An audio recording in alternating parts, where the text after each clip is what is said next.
Olá pessoal, boa noite. Estamos aqui na nossa live sobre a realeza de Cristo e a ideia de uma sociedade tradicional. Hoje eu vou conversar com meu amigo João Vitor Deboni. Nós vamos tratar de algum dos temas que estão no meu último livro, este aqui, A Realeza de Cristo. Então, vamos começar a nossa conversa, que o João Vitor já está aí na linha. Vamos ver. Olá, João. Não ainda, acho que não entrou. Ô, João. Boa noite, César. Tudo bem? Boa noite. Tudo certo? Tudo certo, meu cara, e contigo? Tudo bem. Eu não estou muito acostumado ainda com esse sistema, com essa linguagem, né, de lives, YouTube. Eu confesso que sou bastante resistente em relação a isso. Eu prefiro o negócio da pesquisa, da escrita, mas temos que nos acostumar com isso, né? É a Se impõe, linguagem né? do momento, né? É uma necessidade. De fato, eu também, até pouco tempo atrás, via isto quase como um monstro, mas acabei me aventurando numa e outra live e vi que não cai pedaço. Não, Então, não, eu a tô gente sofre bem, um tô um pouquinho, pouco mas mais se tranquilo. acostuma. Se É acostuma. verdade, se acostuma, se acostuma. É uma questão de se adaptar, né? Não é Tanto nada é que assim. justamente, tanto é que o canal que tu criaste é recente, né? É bem E recente, é bem é recente. bem Deve ter recente. um mês, mais ou menos, né? E ainda eu É. estou adaptando a linguagem, porque é diferente, né? É aquilo que eu costumo comentar com a minha esposa. Uma coisa é tu dar uma aula ou fazer uma palestra olhando para as pessoas, interagindo com as pessoas, né? No espaço Sim, físico, né? Outra coisa, agora no caso, tem aí eu estou conversando contigo, quando tu fala pro nada, pro vazio.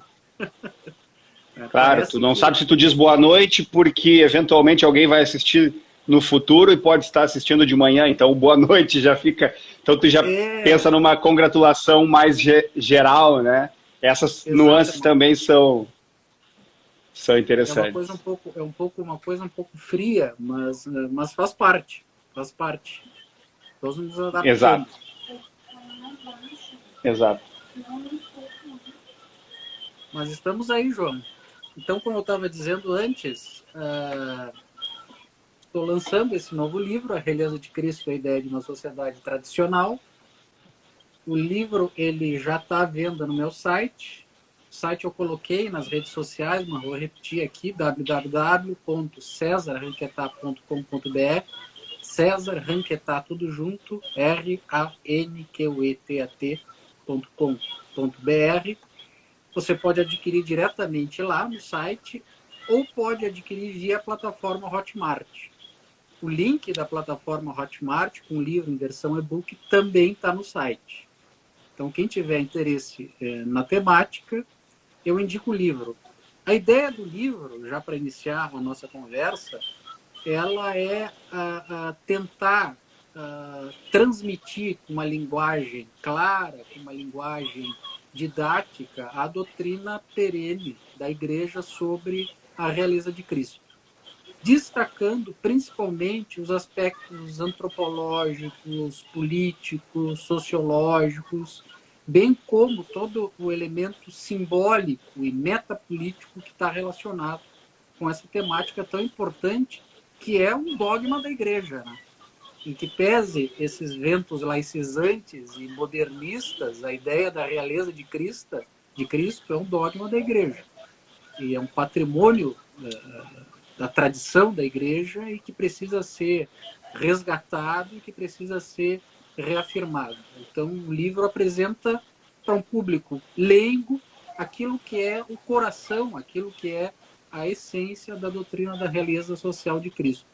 Ele não tem grandes pretensões teológicas, não sou teólogo, a minha formação na área jurídica, na área de ciências humanas, de antropologia, mas é tentar justamente demonstrar como essa ideia da realeza de Cristo tem uma dimensão muito ligada à comunidade, à sociedade e à vida política, né? Via de regra, quando nós falamos em Cristo, em igreja, em religião, nós entendemos isso a partir de uma dimensão muito ligada ao espírito, à vida pessoal, à vida da alma, certo? Isso aí é um elemento essencial, é o coração da religião, a ligação do homem com o divino, com o sagrado.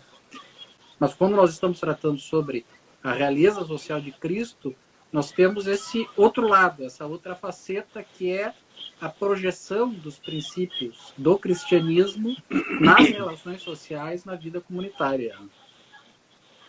E esse dogma da realeza de Cristo, ele se comunica com os postulados da doutrina social da Igreja ou são coisas à parte? Sem dúvida, sem dúvida.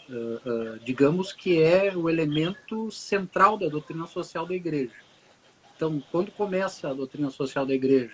Final do século XIX, início do século XX, com as encíclicas de Leão XIII, principalmente a Rerum Novarum, a 40º ano e outros papas, que começam a pensar os problemas sociais, os problemas políticos, desde a perspectiva da tradição católica. E um dos aspectos, talvez o mais essencial, é essa noção de que Cristo ele deve reinar nos nossos corações, na nossa vida pessoal, na nossa vida privada, particular, familiar, mas deve também esse reino se projetar de alguma maneira nas estruturas sociais, nas instituições políticas. Então, nós temos aí a noção de que a realeza de Cristo ela tem início através de um processo de uma conversão interior, de uma transformação interior espiritual, mas à medida em que você é inflamado pela fé, é inflamado pela mensagem de Cristo, é muito natural que você tente exteriorizar isso e levar isso para as outras pessoas e levar isso para a sua comunidade. Então, a doutrina social da Igreja, ela enfatiza muito isso, de que é uma missão do católico leigo se inserir nas estruturas sociais, se inserir na vida política, na vida comunitária e transmitir as verdades do Evangelho, as verdades do cristianismo para o seu entorno, para o seu ambiente social, claro, começando com a sua família, com seus amigos, Claro. com seus colegas, etc. e tal, até chegando à comunidade política entendida num sentido mais amplo. Né? No âmbito prático, portanto. E como que tu vê o fato de que, em se tratando de um efeito que se dá no espectro político, como que a realeza de Cristo, por seus valores, ela seria vista, e eu não vou entrar nem na questão da laicidade ainda, da política, que tu certamente vai abordar depois, mas sim naquela pessoa que de fato não tem fé. O fato dela não ter fé não a torna amoral. Então seria por aí, os valores do cristianismo, através da realeza, deveriam comunicar a tais pessoas e elas aderirem a tais valores. Seria por aí a forma de contemplar quem não for cristão? Sim, aí tem toda a discussão em torno da lei natural, da lei moral natural, que é algo que vai além da questão da fé, da questão da filiação direta à igreja, no caso, a Igreja Católica ou a outras igrejas cristãs. Então, você tem uma série de princípios metafísicos, políticos, morais, que são válidos para todos os povos e para todas as épocas. É o que tu poderia citar alguns? Claro, por exemplo, a preservação da vida, a vida como algo sagrado que merece ser defendido, a questão da propriedade privada, né? A questão ligada a toda a moral sexual, a questão do matrimônio, do casamento monogâmico, da criação dos filhos, da educação dos filhos pelos pais, tudo isso aí faz parte da chamada lei moral natural, que são princípios de convivência social que estão presentes na sociedade ocidental cristã, mas também estão presentes de alguma maneira em povos da antiguidade. Então, Os gregos, os romanos, os povos pagãos também tinham os seus princípios normativos, os seus princípios morais, alguns deles que foram aperfeiçoados e elevados por cristianismo, mas alguns deles que já convergiam com a mensagem de Cristo. Né? Então, por exemplo, a questão da proteção à vida, da vida como um dom sagrado, a questão do valor da pessoa humana, da individualidade, são valores universais, são princípios universais que transcendem a esfera da fé religiosa. Né? A própria justiça enquanto princípio. Exatamente, o princípio da justiça, o princípio da solidariedade, o princípio da cooperação, da caridade. Então, hoje nós utilizamos a expressão cooperação, solidariedade. Qual é a origem disso? É uma origem religiosa, é uma origem na fé cristã, é uma virtude teologal, a virtude da caridade. Então, essa virtude religiosa, teologal, com o passar do tempo, ela foi secularizada, ou seja, ela perdeu essa identidade religiosa e se tornou um princípio secular dos Estados modernos. Mas isso tem uma origem mais remota na religião, e mais especificamente na tradição cristã. A própria ideia de uma distinção entre a esfera da política e da religião tem uma origem na religião cristã. Não separação, mas dualidade de poderes. Poder espiritual, poder da igreja, e o poder temporal, que é o poder hoje do Estado, o poder político. Isso tem uma origem, na religião cristã. Né? Perfeito. Eu aproveito esse teu ingresso no tema, no ponto, para te perguntar da necessidade ou não que a realeza social de Cristo tem de um Estado clerical. Os bispos, por exemplo, precisam ocupar a política para que Cristo seja entronado na sociedade ou não? Essa é uma questão muito importante, é uma questão chave. Por quê? Porque, via de regra, as pessoas confundem a ideia da realeza social de Cristo com a ideia de um Estado teocrático, tal como existia, por exemplo, na antiga civilização hebraica. Rei Davi, Salomão, etc. e tal. Não é isso, não é isso. Não é Deus que governa diretamente, não é uma teocracia. E também não é um Estado clerical, uma sacerdocracia, ou seja, os sacerdotes governando a política de um modo direto, de uma maneira impositiva. Não é isso. O que é a ideia da realeza de Cristo? É a ideia de que a ordem política, de que as instituições sociais, de que a vida comunitária, ela deve ser irrigada pelos valores do Evangelho. E que existe uma relação hierárquica entre a ordem política, a ordem temporal, a vida social, e, por sua vez, o poder espiritual, o poder ligado à igreja, à religião cristã. Então, se nós pensarmos que o Estado, a ideia de um Estado cristão, de um Estado subordinado aos valores do cristianismo, de um Estado subordinado às leis naturais, não significa que o Estado vai ser dominado por um grupo de padres ou de pastores. Não é isso. Se nós pensarmos, por exemplo, historicamente na cristandade medieval, nós tivemos grandes reis cristãos, como o rei São Luís, o rei São Fernando e outros tantos. Então, aqui é a função política que, de algum modo, ela se conecta, essa função política, com uma missão que é uma missão espiritual, ou seja, a ordem política ela deve, na medida do possível, colaborar com o poder espiritual a fim de proporcionar um ambiente cultural sadio, né, virtuoso, que possibilite o fim último da existência humana, que é a salvação das almas. Perfeito. Não é que os sacerdotes vão dominar a política e vão impor de cima a baixo as regras do cristianismo. Não é isso.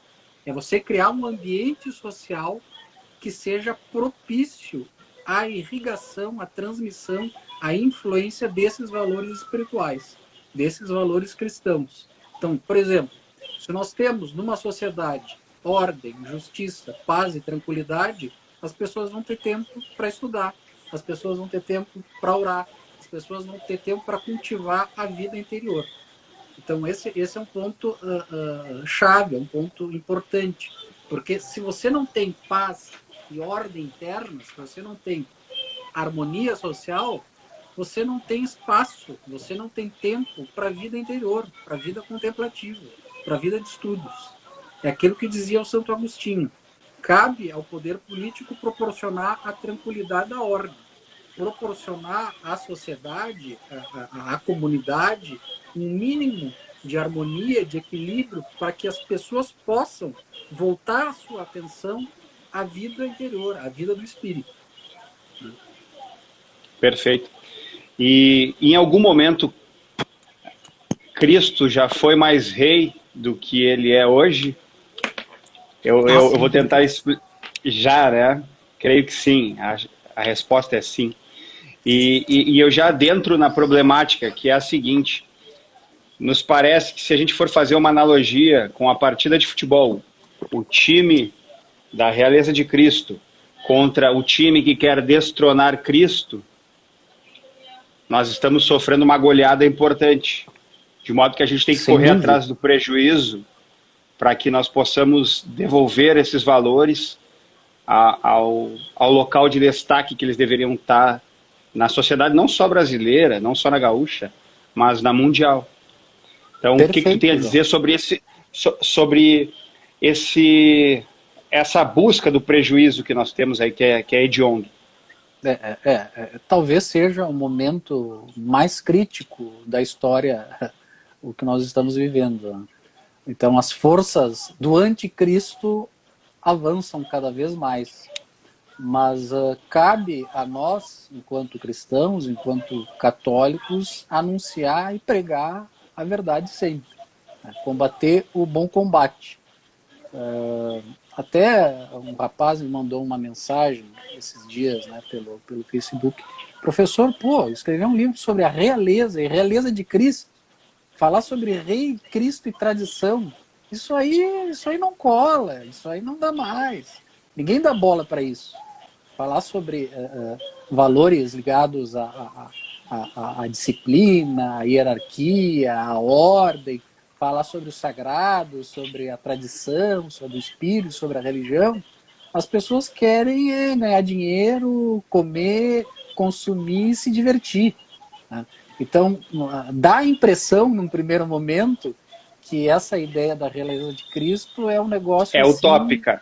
Exatamente. É uma utopia, é algo fora da realidade. Mas, de fato, é para o nosso mundo. Para o mundo contemporâneo, para o mundo moderno, para o discurso majoritário, para o discurso liberal, progressista, dominante. Né?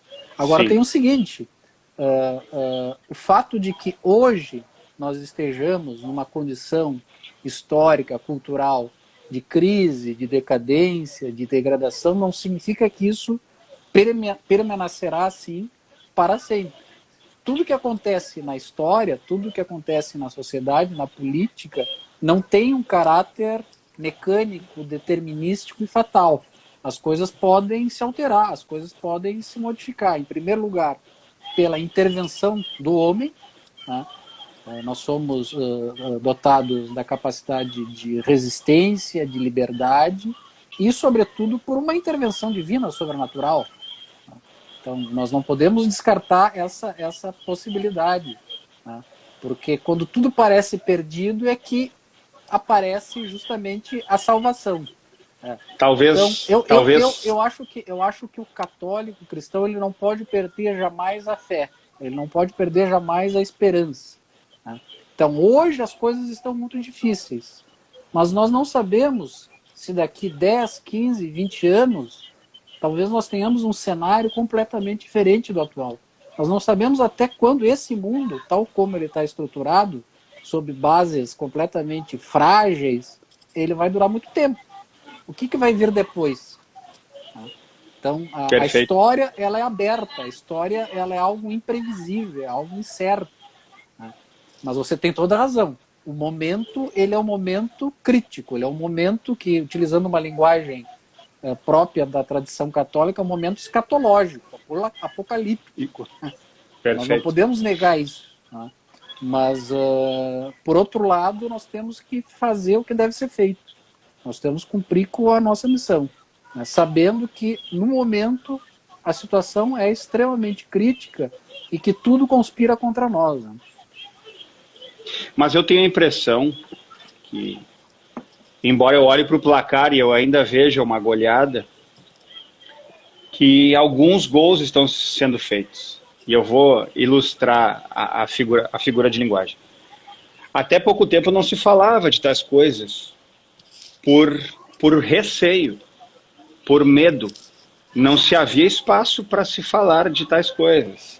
Muito embora pessoas como você, entre outras. Eu cito, por exemplo, o professor Vambert Lorenzo aqui, que foi meu professor. Sim, conheço. Um abraço. Professor Vambert. Grande professor Vambert. Grande professor, um conservador corajoso da década de 2000, que falava as coisas que hoje nós, com alguma liberdade, não que não tivéssemos, mas a verdade é que não tínhamos coragem para falar naquelas épocas. E hoje a gente já se encoraja, porque há um espaço.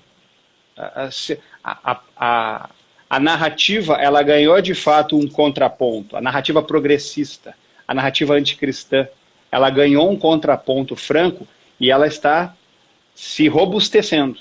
Sem dúvida. Então, me parece que esse é um quadro que favorece a algo, e aí ousadia da minha parte dizer isso, que talvez o próprio rei espere. Talvez o rei espere que algum súdito o diga, eis-me aqui. Porque nós vamos ter que, nos colocar como soldados, não só para fazermos a evangelização particular, o que nós poderíamos chamar de a micropolítica, mas também nós vamos ter que fazer a macropolítica com a coragem do escapulário, do terço na mão, e ocupar os lugares com os nossos valores. Mesmo Sem que dúvida. se tenha lançado de forma muito profunda a ideia de que um católico ele não pode ocupar porque o Estado tem que ser laico. Então nós precisamos quebrar esse paradigma e pensar que nós devemos nos colocar à disposição. Nós, entre os católicos, devemos compreender o dogma, a doutrina, a esperança, que não é utópica, de que os valores cristãos eles sejam estabelecidos politicamente e que nós possamos viver esses valores de modo a ter o melhor panorama mesmo, em que nós concluamos que já estamos em capítulos escatológicos para justamente buscar o aprimoramento interior e estarmos prontos para os piores capítulos. Não, perfeito, assim, o que tu falou é o X da questão. Nós temos que anunciar o reino, né? E nós temos que testemunhar a verdade, tá? O resto, a vitória nesse mundo, a vitória física, ela não é tão importante assim. Agora, nós não podemos assumir uma atitude fatalista, uma atitude de derrota. Então, assim, não tenho o que fazer, vamos ficar só em casa, eles tomaram conta, o mundo vai acabar, vamos cruzar os braços, esperar que as coisas... É profético, é profético, não temos o que fazer, vai acontecer. Isso não, mas não é isso que Cristo pede, né? Ele pede que a gente creia nele e testemunhe até o final. Perfeito. Então, ele pede que a gente lute, né? E que cada um faça o que deve ser feito, que cada um faça a sua parte e cumpra com os seus deveres, com as suas obrigações, né? Agora tem o seguinte, eu acho que existem uma série de sinais de uma mudança, né? Vamos pensar mesmo na seara política. Né? Tu comentou que algum tempo atrás tu falar sobre a doutrina social da igreja, falar sobre a realeza de Cristo seria algo assim absurdo, inimaginável. Havia uma autocensura. Né? Nós Justo. nos autocensurávamos. Não, isso aí nem dá para tocar. Imagina conversar sobre isso na faculdade, uma reunião de amigos. Não dá, não cola.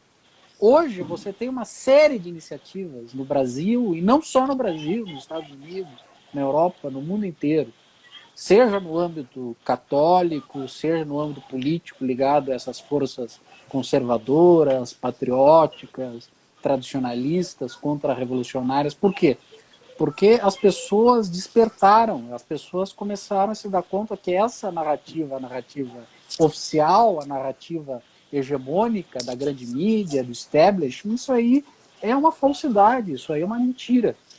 Então, eu acho, isso aí também eu não tenho dom profético, é uma opinião sociológica, não é uma opinião, digamos assim, de cunho escatológico, mas com base na observação da sociedade, do que está acontecendo, que nós estamos lentamente nos encaminhando para uma conflagração.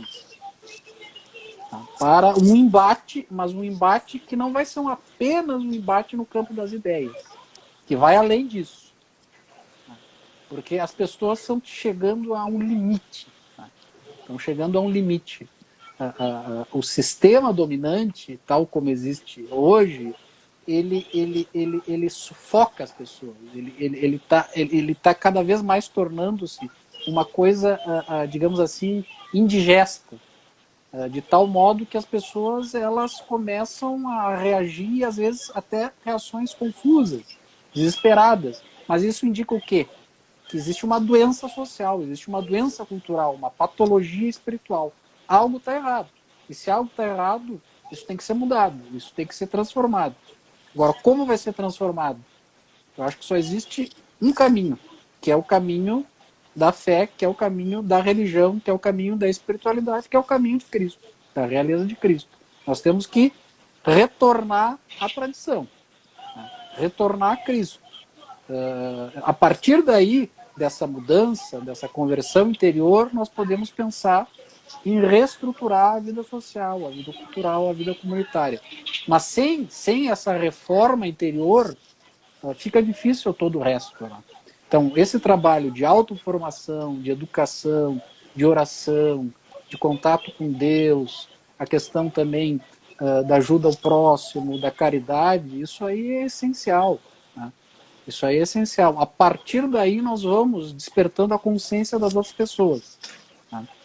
E eu acredito que é uma questão de pouco tempo para que ocorra uma mudança significativa no panorama geopolítico e cultural mundial, de nível mundial.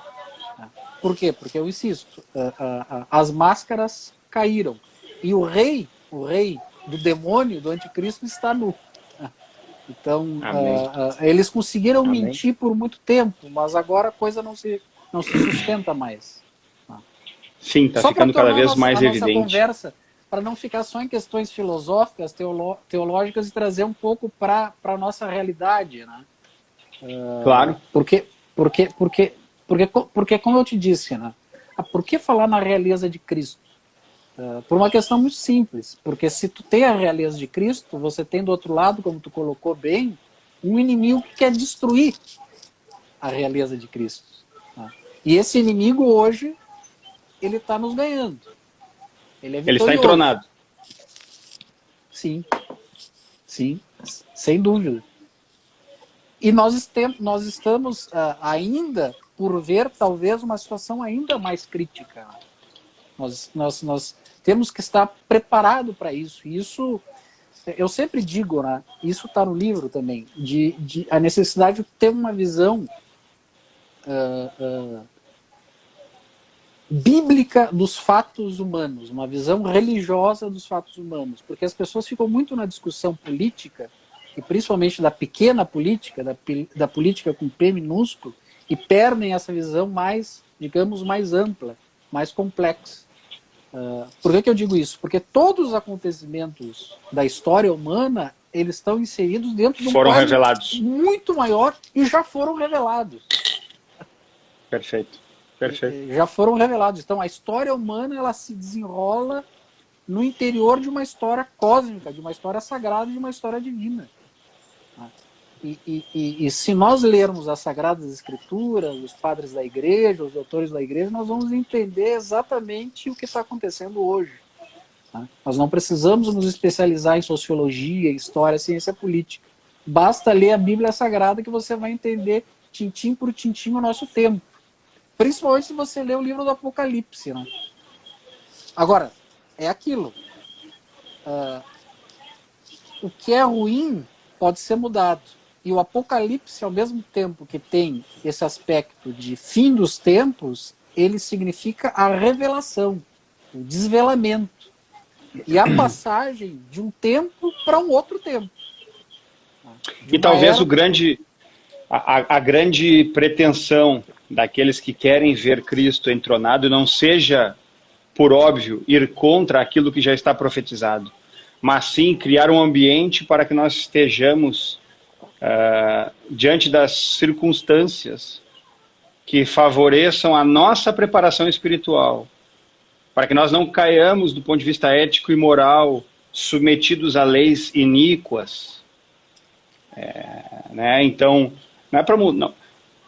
não faz sentido aquele que escreveu a Bíblia através da inspiração que deu, e ele nos dizer que tais coisas, a carga do anticristo seria maior com o passar dos tempos, não faz sentido que nós tentemos inverter aquilo que já está profetizado, mas que nós consigamos estabelecer o ambiente para que nós estejamos preparados, buscando santidade,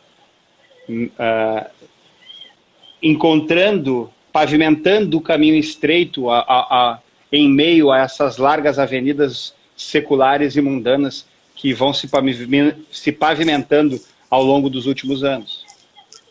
Acho que é por aí. Nós já estamos vivendo a última hora, né? Os tempos o princípio das dores.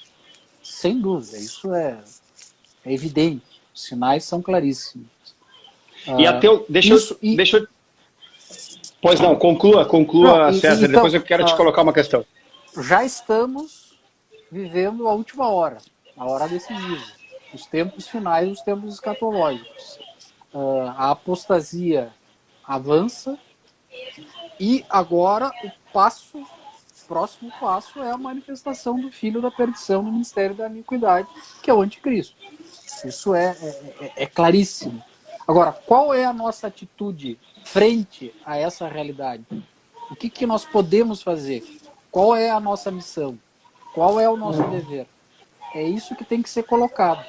O que nós podemos fazer é, em primeiro lugar, defender de uma maneira prudente, mas heróica, a verdade, as verdades eternas, as verdades divinas, defender os valores do Espírito e, sobretudo, tentar retardar e frear a manifestação do anticristo. Por quê? Perfeito. Para que outras pessoas sejam libertas e salvas. E aí a gente volta à questão da realeza de Cristo. Então, a realeza de Cristo, entendida no seu sentido político, social, é criar as condições para que as pessoas tenham uma vida um pouco mais equilibrada, uma vida justa, uma vida plena, virtuosa, e assim alcancem a salvação, com a ajuda da igreja, dos sacramentos, da vida de penitência, de oração, da caridade, etc. Então, o que pode ser feito agora é desacelerar o final, é frear a manifestação do mistério da iniquidade. Agora, a reversão total do quadro, ela é muito difícil, né? E não cabe a nós essa missão, né? A nossa missão é outra, é uma missão dura, é uma missão difícil, mas uma missão necessária. Defender aquilo que sempre foi visto como o verdadeiro, como o certo, como o correto, e lutar contra essas forças tenebrosas, essas forças obscuras. Né? Perfeito. E um aspecto que me ocorre é o risco que pode haver de confusão entre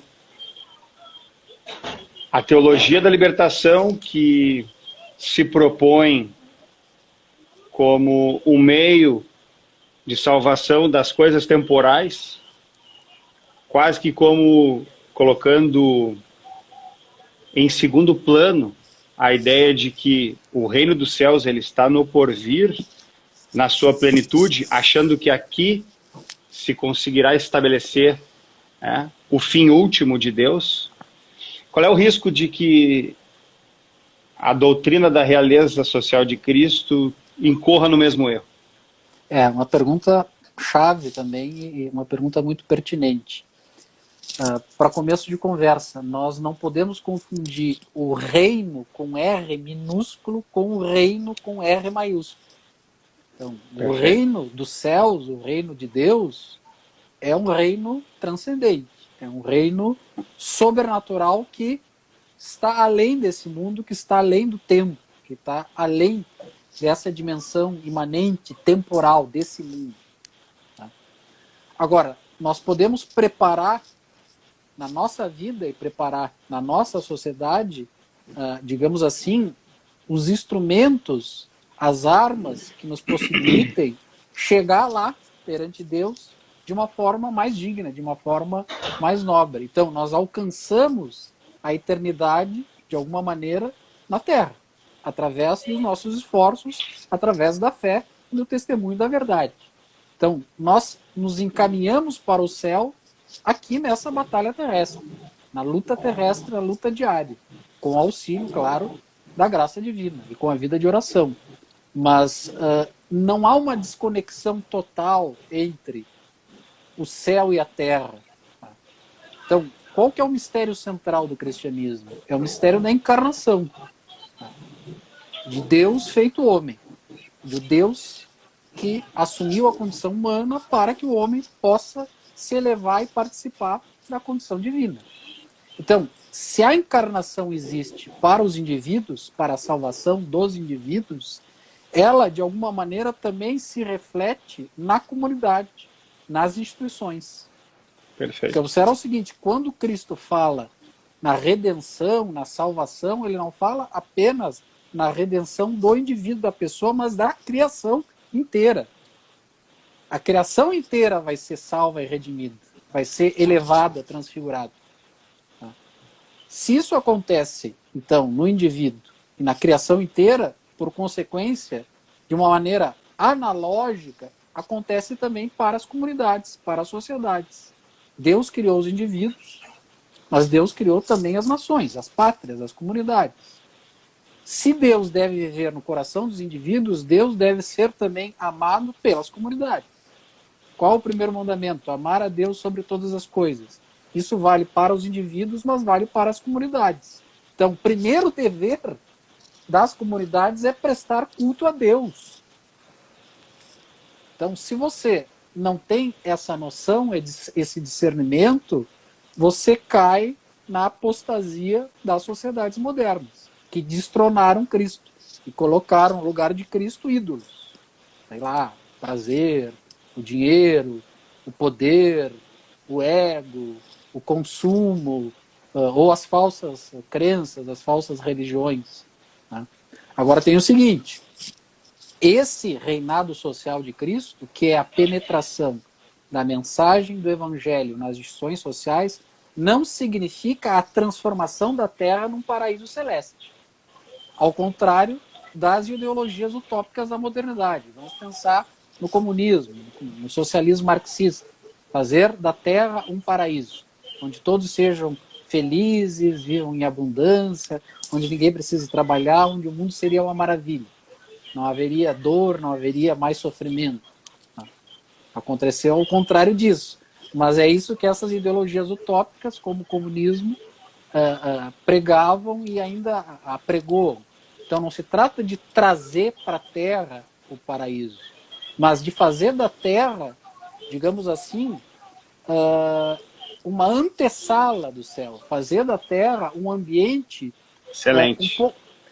Fazer da Terra um ambiente um pouco mais propício ao florescimento das virtudes. Porque Perfeito. o que acontece? Se nós não temos um povo cristão, se nós não temos instituições cristãs, o perigo da autodestruição espiritual, o perigo dos vícios, da perdição, é imenso, porque tudo no mundo nos leva o quê? Ao pecado, à degradação, à animalização. Agora vamos pensar numa situação social cultural diferente, onde você liga a televisão, ao invés de ter lá a Anitta, o Ratinho, você tem, sei lá, uma música litúrgica, uma música clássica. Se você vai para a rua e você se depara com outra paisagem, né, com imagens sacras de santos, com cruzes, crucifixos, ou seja, toda uma atmosfera social e cultural que estimule o que há de mais elevado e divino no ser humano. Isso é a realeza social de Cristo. É você fazer da terra um pedacinho do céu. Mas jamais você vai fazer da terra um paraíso, porque a terra é um lugar também de sofrimento, de dor, é um vale de lágrimas. Né? Então é diferente, você não pode, digamos assim, estabelecer uma identidade entre as ideologias utópicas da modernidade e a realeza social de Cristo, em que pese que exista o perigo da transformação dessa doutrina da igreja numa ideologia política. E foi o que justamente a teologia da libertação fez, invertendo completamente a ordem hierárquica das coisas, colocando a terra, o temporal, o político, o material, acima do celeste, do divino, do espiritual. Perfeito. Seria ordenar os mecanismos sociais, incluindo a política, para que o homem se depare com o seu fim, que é se voltar ao seu Criador. Perfeita síntese. É isso. É justamente isso. Então, primeiro tu tem que ter o discernimento. Qual é o fim último? Por que nós estamos aqui na Terra? Qual é o sentido da nossa vida? O fim é esse. É Deus. É a salvação. Então, todas as instituições da sociedade devem estar convergindo e devem se ordenar para esse bem último, tá? Para esse fim último. Agora, nós não temos mais essa noção do bem e do fim último. Isso foi completamente perdido, foi completamente deixado de lado. Agora é que nós temos uma certa mudança no panorama cultural. Né? Mas então, eu acho que para a gente mudar um pouco esse quadro e restaurar certos valores, o trabalho inicial é um trabalho de recuperação de determinados princípios e de determinados conceitos da tradição. Então, isso aí é um trabalho crucial. Tá? Então, você recuperar ideias, conceitos e princípios. Então, por exemplo, essa ideia de bem comum, essa ideia de fim último, essa ideia da realeza de Cristo, o princípio de subsidiariedade, o princípio de solidariedade, etc. e tal. Isso tem que ser mais discutido, isso tem que ser mais colocado na mesa. Bom, a nossa live e outras iniciativas, tantas belas iniciativas que estão surgindo, estão tentando fazer, estão tentando, na medida do possível, transmitir isso. Né? Perfeito. Bom, a gente está se encaminhando, acho que conforme a gente havia planejado, né? Uma hora de live. Nossa, passa muito rápido. Passa muito rápido. A conversa tá boa. Eu queria, tá ótima. Eu queria aproveitar, César, se tu puderes, falar um pouco das tuas outras obras. Certo. Eu sei que eu tenho um dos livros, eu já tenho, que é Ensaios Modernos. Antimodernos. E Antimodernos, o principal faltou. Ensaios Antimodernos. E tem uma outra obra de capa azul que um amigo Sim. que crismou comigo, o Alexandre, talvez esteja nos assistindo, ele levou, inclusive, numa das nossas aulas no sábado, me mostrou uma capa toda azul. Não é o Marcos Paulo? Não, o nome dele é Alexandre. É Alexandre. Ele daqui a pouco aparece aí nos comentários, e caso não apareça, o Serginho está dizendo ali nos comentários que ganhou o ensaio antimoderno. Eu presenteei. Ah, o Sérgio Dias? Sérgio Dias. Sérgio Dias. Conheço. Grande Sérgio. E essa obra que o Alexandre levou, ela ela é mais uma das formas como tu aborda muito bem as questões políticas e antropológicas dos nossos tempos. Então seria importante que tu falasse das outras obras também, que pese o objetivo da live seja apresentar Claro. a realeza de Cristo, fala um pouco dos outros livros. Sim, assim, o primeiro livro publicado foi da minha tese de doutorado, em antropologia, sobre o problema da laicidade. A laicidade brasileira, uma discussão sobre a controvérsia em torno de símbolos religiosos em locais públicos. Então eu discuto um pouco sobre a presença da religião no espaço público, laicidade brasileira. A segunda é essa obra que você citou aí, né, da direita moderna, da direita tradicional, que já está na segunda edição. É um livro mais ligado à política, às ideologias políticas, às teorias políticas, e que discute as várias vertentes de ideias e correntes da direita, a direita liberal, a direita libertária, a direita conservadora, a direita nacionalista, a direita tradicionalista. E essa segunda edição é pela editora Danúbio, do editor Diogo Fontana. Depois os Ensaios Antimodernos, que eu editei por conta própria, que é a obra que você tem. E agora a Realeza de Cristo. Mas tem um fio condutor aí, tem uma linha de continuidade, que é uma tentativa de entender filosoficamente e antropologicamente a modernidade a partir de um olhar crítico. Então, vocês vão ver que nessa obra da Realeza de Cristo está muito presente os autores do tradicionalismo político hispânico. Então, Miguel Ayuso, Rafael Gambra e outros que eu estudei por um tempo. Tive a honra de conhecer o professor Miguel Ayuso na Espanha, então tem muito esse toque. Então, tentar olhar a ideia da realeza de Cristo a partir dessa perspectiva teórica do tradicionalismo político hispânico. Uma preocupação central nas minhas pesquisas, nas minhas investigações, é justamente com essa questão do Estado moderno, a questão do Estado laico, que realmente isso aí é um problema seríssimo. As pessoas têm uma compreensão muito falha e que eu procuro explorar um pouco nesse livro e no livro sobre a laicidade. Mas acho que nesse livro da Realeza de Cristo está um pouco mais claro porque eu estou um pouco mais maduro. E na tese de doutorado eu também tive que fazer algumas conciliações e concessões porque você sabe como funciona a coisa. Né? Perfeito. Então, essa questão do Estado moderno e a relação do Estado moderno com a religião, principalmente com o cristianismo, é algo que me preocupa muito. Não só do ponto de vista teórico, claro, do ponto de vista devocional, do ponto de vista da fé também. Sim.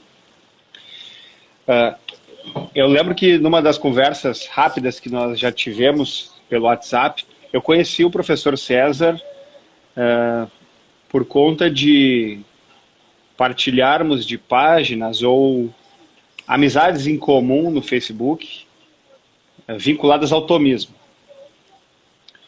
E a partir dali eu passei a segui-lo e foi sempre um alento muito grande os seus textos, mesmo aqueles mais diminutos, como os artigos, e agora estou tendo o deleite de ler os livros. Numa dessas conversas que nós tivemos, eu lhe propus um tema que talvez coubesse num artigo, que é o de falar de um aspecto que me parece muito claro da nossa sociedade moderna, do homem moderno, no que tange a maneira de se colocar diante da realidade através dos sentimentos. Ele é submetido a exposições que o tornam sentimental. O final do filme é sempre para chorar. Eu venho de uma experiência protestante. O final do culto sempre tem o piano para o apelo se dar num coração sentimentalizado, quebrantado pelo sentimento. As músicas visam sentimentalizar. As amizades, os as congratulações pelas datas natalícias são sempre no sentido de sentimentalizar. Então, a gente é exposto a todo tempo a algo que desenvolve cada vez mais esse nosso aspecto sentimental. Ele está sempre em primeiro plano em tudo, de modo que nós tomamos decisões motivadas por sentimentalismo. Nós escolhemos o que comprar, nós escolhemos com quem nos relacionar, de modo que aquilo que deveria ser o nosso polo, a nossa bússola, que é a razão, ela fica em segundo plano. Então eu gostaria de lhe colocar aqui publicamente esse pedido. Escreva sobre isso. Eu tenho certeza que a sua pena nos trará Eu estou em dívida com boas amigo. coisas. Estou em dívida com o amigo. De fato, nós já conversamos sobre isso. É um problema característico da nossa época, né? O emotivismo, o sentimentalismo ou o psicologismo. E esse é um problema tão sério que ele afeta a coisa mais importante e que deveria ser tratada com o máximo de austeridade e cuidado, que é o sagrado, que é a religião. A contaminação emotivista e psicologista no âmbito religioso, principalmente das igrejas cristãs, protestantes e católicas, e mais ainda católicas, principalmente depois do Concílio Vaticano II, é uma verdadeira catástrofe. Então, tudo você tem que atrair o lado passional. Tudo você tem que estimular o lado dos sentimentos, do coração, entendido não como centro espiritual, não como centro intelectual do ser humano e o lugar da ligação do humano com Cristo, com o divino. Mas o coração interpretado de uma maneira romântica. Tá? Aquilo deve fazer com que você chore, que você se emocione. Observe que isso acontece no campo da arte, da cultura, no campo da política, é muito forte. Né? Nós vemos políticos, às vezes, chorando, né? O que seria ridículo em outras épocas, né? Uma demonstração de fraqueza. Mas o que é mais assustador é quando o sentimentalismo ele adentra o espaço do sagrado, quando ele invade os templos. Então, a religião é uma coisa muito séria e ela não tem nada a ver com sentimentos, não tem nada a ver com o campo da psique, das emoções. Ela tem a ver com o campo do espírito. O espírito não é a psique, é algo que está além disso, certo? O que acontece? É o problema da modernidade. Por isso que eu digo que a discussão sociológica e filosófica sobre a modernidade, ela é fascinante e ela é decisiva. Por quê? Porque a partir da modernidade, você tem dois polos extremos e perigosos. De um lado, o racionalismo, ou seja, de ver tudo de uma maneira lógica, esquemática, formalista, sistemática, quase que matemática mesmo, e de outro lado, como uma reação a esse racionalismo formalista, o emotivismo psicológico. Então, vamos falar das coisas do amor, das coisas do coração.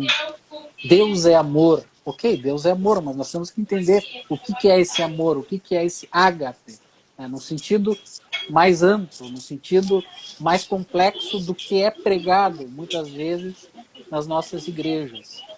Então, como uma reação a esse racionalismo formalista, você tem uma cultura emotivista.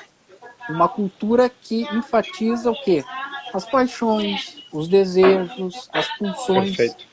Nós podemos resumir o seguinte: a modernidade ela é uma revolta dos instintos contra o espírito, contra o intelecto, contra aquilo que você colocou, contra a razão.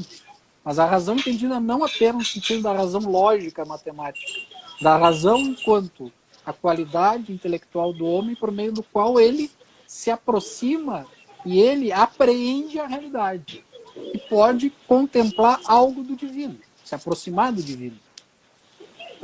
Por isso que eu digo, a recuperação ela tem que ser uma recuperação no campo conceitual das ideias, no campo dos princípios, uma restauração da linguagem e uma restauração da própria igreja. Porque hoje a igreja ela também vive uma crise muito, muito grave, mas isso seria assunto para uma outra live.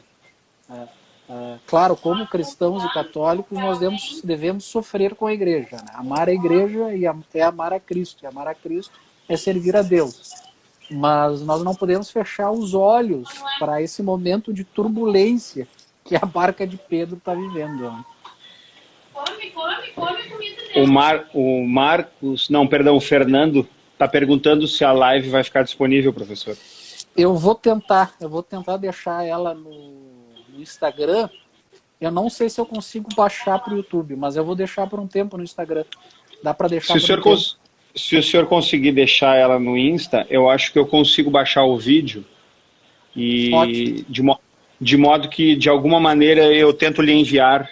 Isso, aí eu coloco disponibilizar no meu canal. Isso. Acho que nós não tocamos em nenhum assunto assim que possa ser assim mais, digamos, comprometedor. Não, creio que não. Não, tranquilo. Não, porque hoje nós temos essa censura violenta contra as ideias dissidentes. Né? Sim, dependendo do tema, o vídeo está sendo derrubado no YouTube. Estou sabendo. Alguns temas são... Os caras cortam, né? Exato. Mas isso aí demonstra que o inimigo ele não é tão poderoso assim e ele, como eu disse antes, ele foi desnudado, ele foi revelado. Porque se ele fosse tão forte assim, ele não precisaria utilizar desses estratagemas, né? Dessas armas, como censura, constrangimento, pressão. Mas a tendência é que isso se acirre. Né? Na medida em que as coisas fiquem ainda mais claras, né, vai haver um acirramento dessa censura. A Bíblia nos lembra que, se necessário, as pedras irão pregar. Então, belíssima passagem. Que nós lembremos disso e confiemos, sem deixar de fazer a nossa parte. Exatamente. Esse é o negócio. Com as nossas limitações, dentro das nossas possibilidades, dentro do nosso raio de ação, mas nós temos que fazer o nosso trabalho. Né? Todos nós. Né? Muitas vezes a gente fica acomodado, um pouco chateado, não vai adiantar, não vai ter resultado. Faça alguma coisa. Né? Porque além dessa tendência nossa à preguiça, à comodidade, muitas vezes nós temos medo do julgamento dos outros, da crítica alheia, principalmente daqueles que não fazem nada, que a única coisa que sabem fazer é criticar, não é? De fato. Então a mensagem que eu passo é a seguinte: cada um em seu posto, como um soldado, como um sentinela, transmita uma mensagem de luz, uma mensagem de verdade. Né? Porque a guerra, o enfrentamento, digamos assim, as coisas vão ficar cada vez mais nítidas, cada vez mais claras. De maneira que ficar em cima do muro e adotar uma atitude de lusco-fusco, de moderantismo nessa altura do campeonato, é um ato supremo de covardia e de traição a Cristo. Né?